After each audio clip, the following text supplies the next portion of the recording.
Hello दोस्तों, welcome back to GK master classes. कैसे हैं आप सब लोग? आई होप आप सभी ठीक होंगे। तो दोस्तों, आज हम बात करने वाले हैं फंडामेंटल राइट्स पे। ऑलरेडी इस पे हमने वीडियो भी बनाई थी, लेकिन काफ़ी बच्चों ने मैसेजेस किए कि इस पे एक डिटेल वीडियो आनी चाहिए। तो कोशिश की है मैंने दोस्तों। इसमें पहले हम थ्योरेटिकल पोर्शन जितना भी होगा, जो भी इंपॉर्टेंट चीज़ें हैं उन पे डिस्कशन करेंगे, और एंड पे आपके लिए 20 एमसीक्यूज़ रखे हैं। आप वीडियो को ध्यान से एंड तक ज़रूर देखिएगा। थोड़ा सा टाइम लग सकता है इस वीडियो में, लेकिन आपकी रिवीजन के लिए मैंने एंड पे एमसीक्यूज़ रखे हैं, उनको आप ज़रूर अटेम्प्ट कीजिएगा। ठीक है, 20 एमसीक्यूज़ होंगे और उनको आप ज़रूर अटेम्प्ट कीजिए और अपना स्कोर भी कमेंट सेक्शन में ज़रूर लिखें। तो चलिए स्टार्ट करते हैं। पहले हम थोड़ा सा थ्योरेटिकल पोर्शन को डिस्कस करते हैं जो इंपॉर्टेंट है। ऑलरेडी हमने इस पे कुछ चीज़ें आपको प्रोवाइड भी की थी, लेकिन फिर भी आपके डाउट्स जो हैं वो क्लियर नहीं हुए हैं, तो आज मैंने कोशिश की कि मैं आपको थ्योरेटिकल पोर्शन भी करवा दूं। तो चलिए स्टार्ट करते हैं। स्टार्ट करने से पहले आपसे रिक्वेस्ट है, अगर आप चैनल पे पहली बार आए हैं तो चैनल को ज़रूर सब्सक्राइब कर लीजिए, बेल आइकन को भी प्रेस कर लें। तो चलिए स्टार्ट करते हैं। फंडामेंटल राइट्स दोस्तों, आपको एग्ज़ाम में पूछा जा सकता है। सबसे पहला क्वेश्चन अगर बनेगा एग्ज़ाम में, तो वो ये होगा कि फंडामेंटल राइट्स इंडिया के कॉन्स्टिट्यूशन में कौन से पार्ट में है? तो वो पार्ट थर्ड में है। सबसे पहला एमसीक्यूज़, ठीक है, पार्ट थर्ड में है। कौन सा आर्टिकल कहाँ से कहाँ तक डील करता है? सेकंड एमसीक्यूज़ अगर आपका बनेगा तो वो है 12 से 35 आर्टिकल तक फंडामेंटल राइट्स जो है वो डील करता है। किस में? इंडियन कॉन्स्टिट्यूशन में। फिर उसके बाद नेक्स्ट है, ओरिजिनली अगर आपको पूछा जाए कितने फंडामेंटल राइट्स थे, तो पहले 7 फंडामेंटल राइट्स थे। अगर आप पुरानी एनसीईआरटी को उठा के देखेंगे तो वहाँ पे भी 7 फंडामेंटल राइट्स दिए गए हैं। और बाद में एक फंडामेंटल राइट जो है वो डिलीट हुआ गया, उसको रिमूव किया गया, राइट टू प्रॉपर्टी। पूछा जाता है, मैक्सिमम एग्जाम में ये क्वेश्चन देखने को मिला है कि कौन सा आर्टिकल जो है वो 42nd अमेंडमेंट में उसको निकाला गया था, वो था राइट टू प्रॉपर्टी। याद रखिएगा, ठीक है। फिर ये क्वेश्चन होगा कि कौन से अमेंडमेंट में ये आर्टिकल जो है वो रिमूव किया गया था। याद रखना, 44 अमेंडमेंट जो है 1978 में। अब पीछे कितने फंडामेंटल राइट्स बचते हैं? तो 6 फंडामेंटल राइट है। बेसिक अगर आपका लेवल एग्ज़ाम का अच्छा रहा, अगर आप जेकेपी कांस्टेबल का एग्ज़ाम देने जा रहे हैं तो बहुत बेसिक क्वेश्चन होगा, एक आधा क्वेश्चन यहाँ से होगा। लेकिन जेकेपीएसआई की तैयारी कर रहे हैं तो ये वीडियो आपके लिए भी, या नायब तहसीलदार के लिए पढ़ रहे हैं तो काफ़ी इंपॉर्टेंट है। आप लोग ध्यान से इसको पढ़िएगा। तो 6 फंडामेंटल राइट्स हैं, बेसिक क्वेश्चन है। उसके बाद पूछा जाए कि फंडामेंटल राइट जो है वो जस्टिसेबल है या नॉन जस्टिसेबल है, तो याद रखिएगा फंडामेंटल राइट्स जो है वो जस्टिसेबल है, क्योंकि आप कोर्ट में जा सकते हैं। अगर आपका कहीं फंडामेंटल राइट वायलेट होता है, वायलेशन होती है आपके राइट्स की, तो आप उसको लेकर कोर्ट में बात कर सकते हैं। ठीक है, तो ये याद रखिएगा, जस्टिसेबल इन नेचर है। नेक्स्ट चले हम, इंपॉर्टेंट चीज़ें मैंने यहाँ पे लिखी हैं। अगर हम कंपैरिजन करें फंडामेंटल राइट और directive principle of state policy को, तो फंडामेंटल राइट जो है वो जस्टेबल है, लेकिन डायरेक्टिव प्रिंसिपल जस्ट गाइडलाइंस हैं, ये नॉन जस्टेबल है। अगर इनको कोई वायलेट करता है तो आप कोर्ट के पास नहीं जा सकते। तो इस डिफरेंस को याद रखिएगा, पूछा जा सकता है एग्जाम में, ठीक है।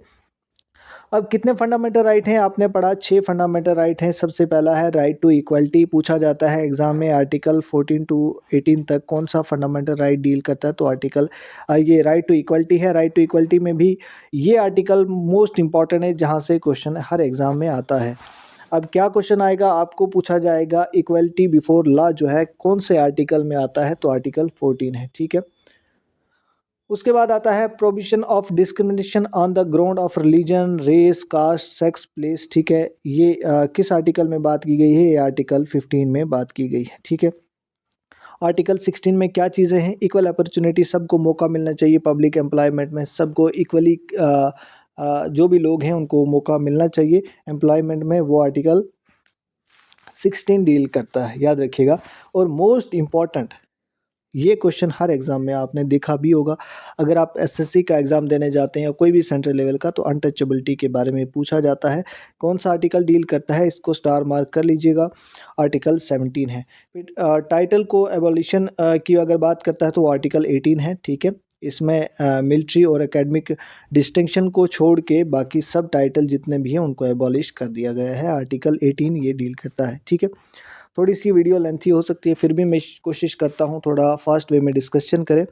राइट टू फ्रीडम आपका सेकंड फंडामेंटल राइट है। अगर पूछा जाए आर्टिकल कहाँ से कहाँ डील करता है, तो आर्टिकल 19 टू 22, ठीक है।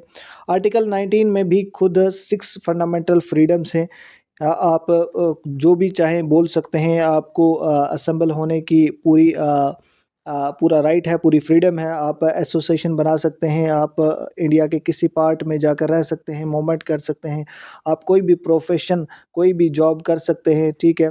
आपको फ्रीडम है, आप कंट्री देश के किसी भी हिस्से में जाकर रह सकते हैं, to reside any part of the country, to move freely throughout the country, है ना। टू फॉर्म एसोसिएशन, आपको एसोसिएशन बनाने का पूरा अधिकार है। टू असेंबल पीसफुली, है ना, अगर आप प्रोटेस्ट करते हैं ये भी आपका एक अधिकार है, लेकिन विदाउट आर्म्स, आपके पास कोई हथियार नहीं होना चाहिए। आपका अधिकार है, आप प्रोटेस्ट कर सकते हैं, अपनी मांगे रख सकते हैं। तो ये भी आपका एक फंडामेंटल राइट है जो आर्टिकल 19 में आता है, ठीक है। इसमें 6 फ्रीडम है आपको, ठीक है। आर्टिकल 20 बात करता है कन्विक्शन ऑफ ऑफेंस की बात करता है। आर्टिकल 21 जो है वो protection of life and personal liberty, ये भी पूछा जाता है एग्जाम में, इसको ध्यान में रखिएगा। और आर्टिकल 21A, ये तो मोस्ट इंपॉर्टेंट है, इसको भी स्टार मार्क कर लीजिएगा, जिसमें बच्चों की एजुकेशन को लेकर बात की गई है। Right to education for children, जो 6 से 14 साल यानी 6 to 14 ईयर्स बच्चों को एजुकेशन मिलनी चाहिए, कंपलसरी है। और 86th अमेंडमेंट में ये चीज़ें ऐड हुई हैं, ठीक है, याद रखिएगा। आर्टिकल 21A मोस्ट इंपॉर्टेंट है। आर्टिकल जो है 22 बात करता है protection against arrest and detention in certain cases, कुछ केसेस में अरेस्ट और डिटेंशन की बात अगर करता है तो आर्टिकल 22 है। उसके बाद नेक्स्ट आर्टिकल आता है आर्टिकल राइट अगेंस्ट एक्सप्लॉइटेशन, ये भी एक फंडामेंटल राइट है जो कि आर्टिकल 23 to 24 जो है वो डील करता है। अब इसमें क्या है, आर्टिकल 23 ह्यूमन ट्रैफिकिंग, आपने सुना होगा क्या होता था पहले, बच्चों को या वुमेन्स को बेचा जाता था, उनकी सेलिंग होती थी, सेलिंग एंड परचेजिंग उनकी ये सिस्टम होता था। तो वो चीज़ें बंद कर दी गई हैं, उसको रोक दिया गया। Prohibition of human trafficking and force labour जो लगाई जाती थी उसको भी अब रोक दिया गया है। अगर कोई ये काम करता है तो उसके खिलाफ एक्शन लिया जाता है, ठीक है। आर्टिकल 24 जो है वो चाइल्ड लेबर, बच्चों को काम पे लगाया जाता था और उनकी हेल्थ पे काफ़ी असर इसका पड़ता था। मैक्सिमम जो ख़राब इंडस्ट्रीज़ होती थी जहाँ पे धुआं होता था, या माइनिंग में उनको काम दिया जाता था बच्चों को, तो 14 साल के नीचे अगर कोई बच्चा आज भी काम करता है तो उसके खिलाफ लीगल एक्शन लिया जाता है, ठीक है। तो ये याद रखिएगा, ये आपके फंडामेंटल राइट्स में अगर कोई वायलेट करता है तो उसके खिलाफ कानूनी कार्रवाई की जाती है, ठीक है। याद रखिएगा, ये फंडामेंटल राइट्स जितने भी हैं ये जस्टेबल हैं। एग्ज़ाम में क्वेश्चन आता है कि फंडामेंटल राइट्स आर जस्टेबल और नॉट, तो आपने जस्टेबल करना है, ठीक है, यानी हम कोर्ट में जा सकते हैं। नेक्स्ट है फोर्थ फंडामेंटल राइट जो आपका है, right to freedom of religion, आपको आपके मज़हब, आपके धर्म की इजाज़त है, लेकिन कहाँ तक है, उसमें भी कुछ लिमिटेशन है। अगर आर्टिकल पूछा जाए, आर्टिकल 25 to 28 डील करता है। आर्टिकल 25 कहता है क्या, आप जो है आप अपने धर्म के अकॉर्डिंग जो भी आप प्रोफेशन या प्रैक्टिस करना है या अपने रिलीजन को अपनाना है, अडॉप्ट करना है, आप उसको कर सकते हैं, ठीक है, आपको ये आज़ादी है। उसके बाद है आर्टिकल 26 है, आप अपने धर्म को रिलीजियस मैनेजमेंट आपका है, जो रिलीजियस अफेयर जो भी है उसको आप आराम से, फ्रीडम है, आपको मैनेज कर सकते हैं जहाँ से भी करिएगा। उसके बाद है आर्टिकल 27 कहता है freedom from payment of taxes for promotion of any religion. देखिए, आपको मज़हब, जैसे आप अपने धर्म में कोई टैक्स देते हैं या कुछ देते हैं तो वो धार्मिक चीज़ों पे सरकार कोई इंटरफेयर नहीं करेगी, या पर्सनल कोई भी इंसान इंटरफेयर नहीं करेगा। जो भी उनका इंटरनल मामला है वो कर सकते हैं, टैक्स लेते हैं, देते हैं अपने रिलीजियस, अपने धर्म की प्रमोशन के लिए या कुछ भी ऐसा है, या कंस्ट्रक्शन के लिए, तो वो आपको फ्रीडम है। आर्टिकल 28 कहता है आपको freedom from religious instruction in state funded educational institution, ये है कि आप कहीं भी स्टेट फंड जो एजुकेशनल इंस्टीट्यूशन है उनमें जो है उनके लिए इंस्ट्रक्शन दी गई हैं। और फिर उसके बाद आता है कल्चरल एंड एजुकेशनल राइट जो है, ये आर्टिकल 29 to 30 डील करता है, तो इनको भी आप देख लीजिएगा, ठीक है, ये माइनॉरिटीज़ के लिए है। उसके बाद आता है, ये देखिएगा, इस यहाँ से एमसीक्यूज़ कहाँ से बनेगा, देखिए ये एमसीक्यूज़ है। Heart and soul of Indian constitution किसे कहते हैं, वो राइट टू कॉन्स्टिट्यूशनल रेमेडीज़ है। कौन सा आर्टिकल, ये भी पूछा जाता है, कॉन्स्टिट्यूशनल रेमेडीज़ के साथ कौन सा आर्टिकल डील करता है, तो आर्टिकल 32 है। इसमें 5 रिट हैं, इनको याद रखिएगा, हैबेस कॉर्पस है, मैंडेमस है, प्रोहिबिशन है, सर्जरी है, को वारंटो है। ये 5 रिट को आप ज़रूर देख लीजिएगा। अब मोस्ट इम्पॉर्टेंट जो क्वेश्चन बन सकता है, देखिए हर एक चीज़ मैंने हाईलाइट की है। अगर कहीं प्रेसिडेंट इमरजेंसी लगाता है, और सबसे पहले आपको पता होना चाहिए कि इमरजेंसी जब लगती है तो वो प्रेसिडेंट ही लगाता है, उसके पास पावर होती है। अगर अगर इमरजेंसी लगती है तो नेशनल इमरजेंसी लगती है तो सारे आपके फंडामेंटल राइट्स आपसे छिन जाते हैं, यानी आपके पास कोई भी फंडामेंटल, ना आपके पास प्रोटेस्ट का फंडामेंटल राइट रहता है, ना आपके पास कोई और फंडामेंटल राइट रहता है। Freedom of speech, expression, thought, ये सारे फंडामेंटल राइट्स आपसे छीन लिए जाते हैं। रिलीजन के भी लिए जाते हैं, आपके जो भी फंडामेंटल है। लेकिन ये दो फंडामेंटल आर्टिकल 20 जो आपकी पर्सनल लिबर्टी के साथ डील करता है और लाइफ के साथ, ये आर्टिकल जो है 20 और 21 नहीं डिलीट होते हैं, याद रखिएगा। ठीक है, ये एक एक्सेप्शन है, इसको ज़रूर याद रखिएगा। ठीक है, अब ये कुछ इंपॉर्टेंट अमेंडमेंट्स हैं, इनको याद रखिएगा। अगर पूछा जाए राइट टू प्रॉपर्टी कौन से अमेंडमेंट में रिमूव किया गया था, वो 44 अमेंडमेंट था 1978 में। ठीक है, आपको पूछा जाए जो राइट टू एजुकेशन है, ये कौन से अमेंडमेंट में ऐड हुआ है, 86 अमेंडमेंट में। ये सारी चीज़ें इंपॉर्टेंट हैं। ठीक है, अब पूछा जाए अगर ये फंडामेंटल राइट कहाँ से लिए गए हैं, तो यूनाइटेड स्टेट्स से लिए गए हैं, याद रखिएगा। एग्जाम में ये क्वेश्चन भी हो सकता है। अब आते हैं एमसीक्यूज़ पे। कोशिश की है मैंने फास्ट वे में ही डिस्कस करें, लेकिन आगे बढ़ने से पहले अगर अभी भी आप ने कहीं से नोट्स परचेज़ नहीं किए हैं तो आप हमसे ज़रूर कांटेक्ट कर सकते हैं। आपको बिल्कुल एग्ज़ाम ओरिएंटेड चीज़ें मिलेंगी, और वही बच्चे कांटेक्ट करिएगा जो बच्चे इंटरेस्टेड हैं, जो चाहते हैं कि इस 1 महीने में भी हम खुद को उस लेवल तक पहुंचाएं कि हम अच्छे मार्क्स जो हैं वो एग्ज़ाम में लेकर आएँ। तो आप डेफ़िनेटली अच्छे पॉइंट पे हैं, तो आप ज़रूर कांटेक्ट कीजिएगा। आपको बिल्कुल एग्ज़ाम ओरिएंटेड 75 मार्क्स के नोट्स मिलेंगे, जिसमें एक्स्ट्रा कंटेंट भी आपको मिलेगा। 2500 पीवाईक्यूज़ होंगे, 1000 स्टैटिक जीके के 1 लाइनर क्वेश्चन होंगे, जम्मू कश्मीर के 1000 होंगे, 4 लाइनर कंप्यूटर के क्वेश्चन होंगे, 4 लाइनर एवरीडे साइंस के होंगे, 100 जो है इंडियन ज्योग्राफी के क्वेश्चन होंगे, 100 जो है वर्ल्ड ज्योग्राफी के क्वेश्चन होंगे। इसी तरह उसके बाद आपको world geography, Indian history, Indian polity और मॉक टेस्ट और प्रीवियस पेपर, व्हाट्सएप ग्रुप की लिंक, ये सारी चीज़ें आपको अवेलेबल हो जाएंगी। और व्हाट्सएप ग्रुप में भी हम डेली कोशिश करते हैं 1 लाइनर क्वेश्चन जो है 20 टॉपिक वाइज सेंड कर रहे हैं आजकल, क्योंकि आपकी रिवीजन जो है बहुत इंपॉर्टेंट होती है। और अगर आप सीरियस हैं तो ज़रूर आइएगा। बिल्कुल टॉपिक वाइज एमसीक्यूज़ भी मिलेंगे आपको, थ्योरेटिकल नोट्स मिलेंगे, कंप्यूटर के बहुत अच्छे से फ्रेम किए गए हैं। समय आपके पास कम है, बार बार बोलता हूँ, आपको स्मार्ट वर्क करना है। हार्ड वर्क जितना भी आप करेंगे, अगर स्मार्ट वर्क नहीं है आपके पास तो आप लिस्ट से पहले ही बाहर होंगे। तो आपने अगर मेरिट लिस्ट में आप फॉल करना है तो ज़रूर आइएगा, कांटेक्ट कीजिएगा। ये नंबर है, पेमेंट कोई ज़्यादा है नहीं, पेमेंट करके स्क्रीनशॉट भेज दीजिए, आपको व्हाट्सएप पे ही ये सारे नोट्स मिल जाएंगे। ठीक है, तो चलिए एमसीक्यूज़ को डिस्कस करते हैं, आपकी रिवीजन देखते हैं आपने कितना पढ़ा है और कितना आपको याद रहता है। क्वेश्चन नंबर फर्स्ट है। अब क्या करना है, आपने खुद भी साथ साथ पहले आंसर इसका करना है, और बाद में जो यहाँ से आंसर मिलता है उसके साथ आपने अपना आंसर जो है वो मैच करना है। क्वेश्चन नंबर फर्स्ट है, which part of Indian constitution deal with the fundamental right. पहला ही क्वेश्चन हमने ऊपर पढ़ा था कि पार्ट थर्ड जो है वो फंडामेंटल राइट्स के साथ डील करता है। पार्ट सेकंड जो है वो सिटीजनशिप के साथ डील करता है। ठीक है, याद रखिएगा सिटीजनशिप। ठीक है, याद रखिए। नेक्स्ट चलते हैं। How many fundamental rights are currently guaranteed by Indian constitution. हमारे संविधान ने हमें कितने फंडामेंटल राइट्स जो हैं वो प्रोवाइड किए हैं, तो अब 6 हैं, पहले 7 थे लेकिन अब जो हैं 6।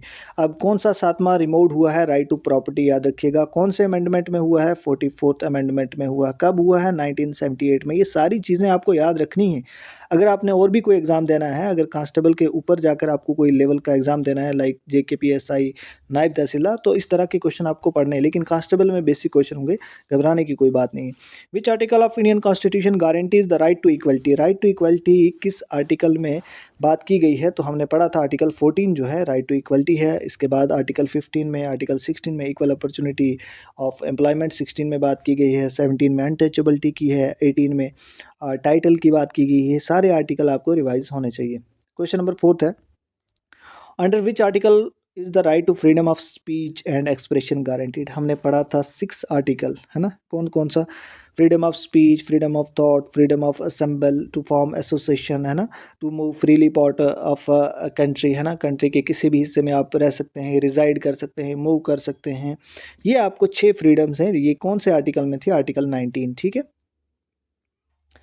Right to constitutional remedies is covered under which article. तो ऑप्शन है यहाँ पे जो है यही इसका आंसर है, बाकी आप देख लीजिएगा नीचे। Which article prohibits discrimination on ground of religion, race, caste, sex और प्लेस ऑफ बर्थ? कौन सा आर्टिकल इस डिस्क्रिमिनेशन को रोकता है कि चाहे धर्म के बेस पे हो, कलर के बेस पे, जेंडर, आपका प्लेस ऑफ बर्थ कहाँ है, तो ये डिस्क्रिमिनेशन नहीं होनी चाहिए। आपका मज़हब क्या है, आपकी नस्ल क्या है, ये कौन सा आर्टिकल प्रोहिबिट करता है, मुझे बताइएगा। इसका राइट आंसर क्या होगा? तो डिस्क्रिमिनेशन की अगर बात करता है तो वो आर्टिकल 15 जो है इसकी बात करता है। ठीक है, ऑप्शन नंबर 20 का राइट आंसर हो जाएगा। नेक्स्ट है which who is known as the custodian of fundamental rights? Fundamental right का कस्टडियन कौन है, यानी अगर कोई वायलेट करता है तो हम किसके पास गवार लगा सकते हैं, हम किसके पास जा सकते हैं, तो वो है सुप्रीम कोर्ट। ठीक है, नेक्स्ट चलते हैं। मोस्ट इंपॉर्टेंट है which article abolish untouchability and forbids it's practices? यानी अनटचेबिलिटी जो होती थी, छूतछात का जो मामला होता है, कास्ट सिस्टम होता था पहले, तो ये सारी चीज़ें जो हैं वो अब एबॉलिश कर दी हैं, यानी रोक दी गई हैं। अगर कोई वायलेट करता है तो उसके खिलाफ कानूनी कार्रवाई होती है। लेकिन ये कौन से आर्टिकल में ये बात की गई है, तो ये आर्टिकल है 17। ठीक है, मोस्ट इंपॉर्टेंट क्वेश्चन है, हो सकता है जेकेपी कांस्टेबल के एग्जाम में इस तरह का क्वेश्चन देखने को मिले। नेक्स्ट है क्वेश्चन नंबर 9 है which article provides the right to life and personal liberty? कौन सा आर्टिकल राइट टू लाइफ की बात करता है और पर्सनल लिबर्टी की, तो वो है आर्टिकल 21। यही वो आर्टिकल है, अगर इमरजेंसी भी लगा देता है प्रेसिडेंट, देश में इमरजेंसी रूल होता है, तो ये 20 और 21 आर्टिकल जो है ये रहते हैं फंडामेंटल राइट्स, लेकिन बाकी सारे सस्पेंड कर दिए जाते हैं। तो ये आपको एक्सेप्शन जो है ये याद रखनी है। The right to education for children between 6 to 14 years falls under which article? हमने पढ़ा था 6 से 14 साल तक बच्चों को एजुकेशन देनी ही देनी है। अगर कोई माँ बाप नहीं भी ये प्रोवाइड करता है, इनके खिलाफ अगर कोई एप्लीकेशन भी देता है तो कानूनी कार्रवाई होती है। तो ये कौन से आर्टिकल में है? ये आर्टिकल 21 है। ये बाद में ऐड हुआ है, याद रखना है आपको। 86 अमेंडमेंट में ये चीज़ें ऐड हुई हैं। ठीक है, याद रखिएगा। क्वेश्चन नंबर 11 है which of the following right is not a fundamental rights? इनमें से फंडामेंटल राइट्स कौन से नहीं हैं? तो राइट टू इक्वलिटी हमने पढ़ा, फंडामेंटल राइट है। Right to freedom fundamental right है। राइट अगेंस्ट एक्सप्लॉइटेशन भी फंडामेंटल राइट है। लेकिन राइट टू प्रॉपर्टी अब फंडामेंटल राइट नहीं है, ये डिलीट हो गया है, इसको रिमूव कर दिया गया है। कौन से अमेंडमेंट में? 44th अमेंडमेंट में। ठीक है, कब, कौन सा ईयर था? 1978। आई होप आपकी रिवीजन अच्छे से हो रही होगी दोस्तों। अगर आप वीडियो अच्छी लगती है तो लाइक बटन ज़रूर प्रेस कीजिए। देखिए, ओवरऑल हमने जो हमारा कॉन्स्टिट्यूशनल वाली वीडियो थी उसमें फंडामेंटल राइट का आपको आइडिया एक दे दिया था कि कहाँ तक आपको क्वेश्चन पूछ सकते हैं। लेकिन फिर भी बच्चों ने बहुत मजबूर किया इस वीडियो लाने के लिए, तो मैंने कोशिश की है कि चलो आपको डिटेल में चीज़ें प्रोवाइड कर देते हैं। ठीक है, under which fundamental right is the right to form association include? ये कौन से राइट में राइट टू फॉर्म एसोसिएशन, आप अपना ग्रुप्स बना सकते हैं, ये कौन से राइट में बात की गई है? तो ये राइट टू फ्रीडम में बात की गई है। ठीक है, जिसमें 6 फ्रीडम आती हैं, ये उसी में बात हुई है। क्वेश्चन नंबर 13 है which article grants protection in respect of conviction for offence? Conviction of offence के लिए कौन से आर्टिकल में प्रोटेक्शन दी गई है? तो आर्टिकल यहाँ पे 20 इसका राइट आंसर हो जाएगा। क्वेश्चन नंबर 14 है चाइल्ड लेबर की बात कहाँ पे इसको प्रोहिबिट किया है, कौन से आर्टिकल में ये बात की गई है, मुझे कोई बता सकता है? इसका राइट आंसर ये है आर्टिकल 24। ठीक है, आर्टिकल 23 में क्या है? आर्टिकल 23 में ह्यूमन ट्रैफिकिंग की बात की है। ठीक है, ह्यूमन ट्रैफिकिंग मैंने कहा था, जहाँ पे पुराने ज़माने में या आपने सुना होगा डिफरेंट कंट्रीज़ में क्या होता था, जो लेडीज़ या बच्चों को सेल किया जाता था एक जगह से दूसरी जगह, काम के पर्पज़ से या दूसरे पर्पज़ से उनको बेचा जाता था, उनको ख़रीदा जाता था। तो ये चीज़ें अब बैन की गई हैं। आर्टिकल 24 डील करता है चाइल्ड लेबर के साथ। क्वेश्चन नंबर 15 है freedom of religion is guaranteed which under which article? जो रिलीजन की फ्रीडम है, धर्म की, आपके आपके मज़हब की फ्रीडम जो आपको मिली है, वो कौन से आर्टिकल में है, कहाँ से कहाँ तक वो आर्टिकल डील करता है? तो वो आर्टिकल है 25 से 28 तक। ठीक है, ये है राइट अगेंस्ट एक्सप्लॉइटेशन, ये है आपके राइट, जो फ्रीडम वाला राइट है ये आपका है कल्चरल जो माइनॉरिटीज़ के लिए है, इसमें ये डील करता है। क्वेश्चन नंबर 16 है the right to property was removed from fundamental rights? कौन से कॉन्स्टिट्यूशनल अमेंडमेंट के तहत राइट टू प्रॉपर्टी को निकाल दिया गया है? तो ये है 44th अमेंडमेंट। ठीक है, ऑप्शन नंबर 20 का राइट हो जाएगा। नेक्स्ट है क्वेश्चन नंबर 17 है, which fundamental right allows minority to establish and administer educational institution. Minorities के लिए या माइनॉरिटीज़ और उनके एजुकेशनल इंस्टीट्यूशन की कहाँ पे बात की गई है, तो ये हमने पढ़ा था कल्चरल, यहाँ पे कल्चरल एंड एजुकेशनल राइट में। ऑप्शन नंबर सी इसका राइट आंसर हो जाएगा। क्वेश्चन नंबर 18 है, who can suspend fundamental rights during an emergency. Emergency में फंडामेंटल राइट को कौन सस्पेंड कर सकता है, तो हमने पढ़ा था प्रेसिडेंट जो है वो इसको सस्पेंड कर सकता है, लेकिन 2 आर्टिकल रहते हैं, 2 आपको फ्रीडम रहती हैं। नेक्स्ट है, which article provide for the protection of interest of minorities की बात कौन सा आर्टिकल में करता है। यहाँ पे मैं अगर और लिख दूँ आर्टिकल 28, आर्टिकल 29, आर्टिकल 32, तो इसका जो राइट आंसर हो जाएगा आर्टिकल 29। ठीक है, अब इसका आंसर आपने खुद करना है। कौन से आर्टिकल में ये बात की गई है कि आप कंट्री के किसी भी हिस्से में फ्रीली जो है वो घूम सकते हैं, वो आपके पास वो राइट है, आप आराम से आज़ादी के साथ पूरे देश के किसी भी हिस्से में जा सकते हैं। तो ये कौन से आर्टिकल में बात की गई, इसका राइट आंसर आपने कमेंट में बताना है। आई होप आपको चीज़ें पसंद आई होंगी जो क्वेश्चन मैंने यहाँ पे लाए थे। मुझे नहीं लगता है इस वीडियो के बाद आपको फंडामेंटल राइट्स पे कोई डाउट रहता है। इसी तरह से हमने कॉन्स्टिट्यूशन पे भी वीडियो बनाई है, directive principle of state policy पे भी जो आपके जेकेपी कांस्टेबल में सिलेबस है, और जो जेकेपी एसआई की तैयारी कर रहे हैं उनके लिए भी हम यहाँ से कंटेंट जो है वो बना रहे हैं। बहुत जल्दी आपको मिल जाएगा यहाँ से कंटेंट, और बाकी जो जेकेपी कांस्टेबल की तैयारी कर रहे हैं वो ज़रूर हमसे कांटेक्ट कर सकते हैं। अभी भी आपके पास समय है, मैं कहता हूँ टाइम वेस्ट मत कीजिएगा, हमारे ग्रुप में चले आइए। यहाँ पे आपको पहले तो आपको ये चीज़ें जो मिलेंगी यही सफिशिएंट है आपके एग्ज़ाम को क्रैक करने के लिए, लेकिन अगर फिर भी कोई कमी रहती है, हम क्या करते हैं, हम जो भी हमारा व्हाट्सएप ग्रुप है वहाँ पे भी आपकी रिवीजन जो है टॉपिक वाइज करवा रहे हैं। आपको वन लाइनर क्वेश्चन मिल जाते हैं वहाँ पे भी, और डेली की पीडीएफ ग्रुप में मिल जाएगी आपको। तो ज़रूर आइएगा, ये कॉन्टैक्ट नंबर है, स्क्रीनशॉट भेजिएगा। पेमेंट कोई बहुत ज़्यादा नहीं है, आप कोचिंग में जाते हैं कहीं और जाते हैं तो आप 10-10, 20-20 हज़ार देते हैं, और मुझे नहीं लगता इससे अच्छा कंटेंट वहाँ पे आपको अवेलेबल होता है। तो आप ज़रूर आइएगा, ये पेमेंट करके इसी नंबर पे स्क्रीनशॉट भेज के व्हाट्सएप पे आपको जस्ट आफ्टर पेमेंट सारे नोट्स अवेलेबल हो जाएंगे, और व्हाट्सएप ग्रुप की लिंक भी मिल जाएगी। ठीक है, तो चलिए मिलते हैं नेक्स्ट वीडियो में। नेक्स्ट वीडियो किस टॉपिक पे चाहिए आप कमेंट सेक्शन ज़रूर करें। ठीक है, सो थैंक्स फॉर वॉचिंग।